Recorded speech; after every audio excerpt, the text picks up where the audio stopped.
This is a rare and beautiful glimpse into the musical heritage of Sabah in the 1960s. What you're hearing is a traditional Kadazan music, performed in a simple but heartfelt arrangement that reflects the era's grassroots music culture.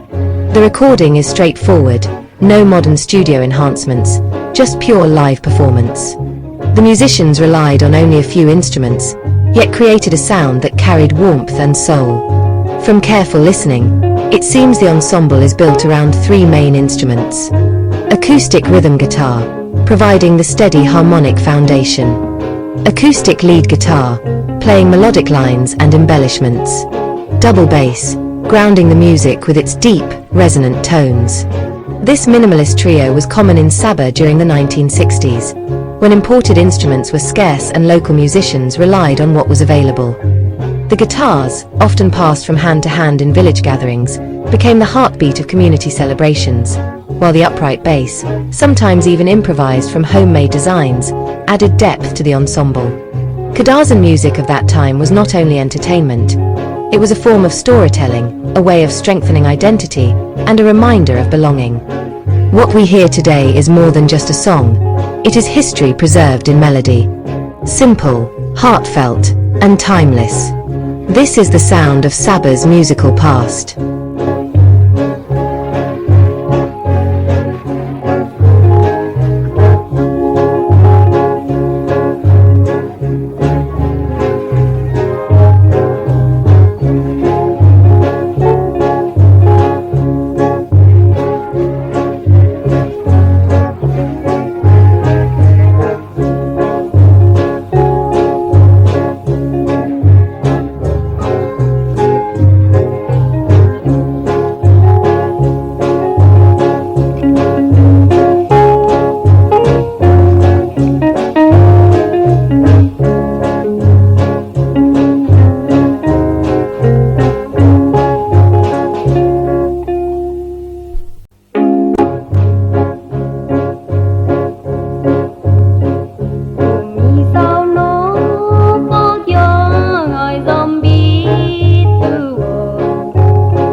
San gió bó đi vào đâu